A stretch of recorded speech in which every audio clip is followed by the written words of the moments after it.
જય શ્રી કૃષ્ણ. સ્વાગત છે તમારા બધાનું આપણા કિચનમાં. આજે આપણે બનાવશું સુખડી.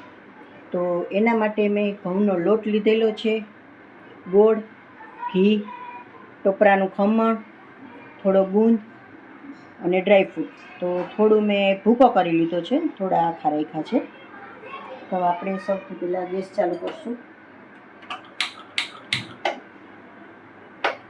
ખમણને થોડું રોસ્ટ કરી લઈશું. ખમણ આપણું રોસ્ટ થઈ ગયું છે. તો હવે આપણે ઘી લઈ લઈશું અને ગુંદ તળી નાખશું. ગુંદ ઓપ્શનમાં છે, જો તમારે એડ ન કરવો હોય તો સ્કીપ પણ કરી શકો છો. ગુંદ આપણો સારી રીતે તળાઈ ગયો છે.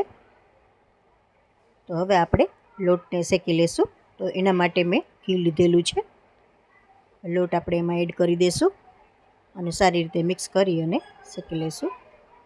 ખમણ એડ કરી દઈશું અંદર, નાળિયેરનું,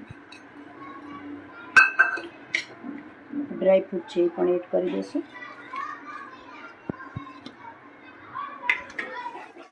હવે આમાં આપણે ગુંદ એડ કરી દઈશું.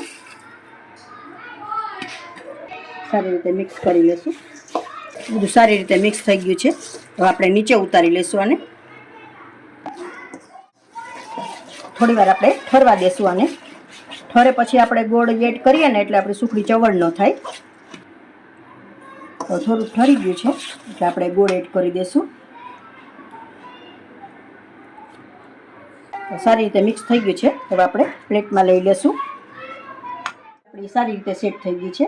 તો હવે આપણે ઉપરથી થોડું કોપરાનું ખમણ એડ કરશું, થોડા ડ્રાયફ્રૂટ એડ કરી દઈશું. 2 મિનિટ માટે ઠરવા દઈશું, પછી પીસ પાડી લઈશું આપણે. હવે આપણે આને પીસ પાડી લઈશું.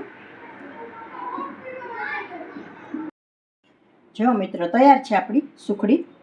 ટેસ્ટમાં પણ બહુ સરસ થઈ છે અને એકદમ પોચી સરસ થઈ છે. જો હોઠેથી ભાંગી જાય ને એવી સરસ થઈ છે, મસ્ત. અને ટેસ્ટમાં પણ બહુ સરસ થઈ છે.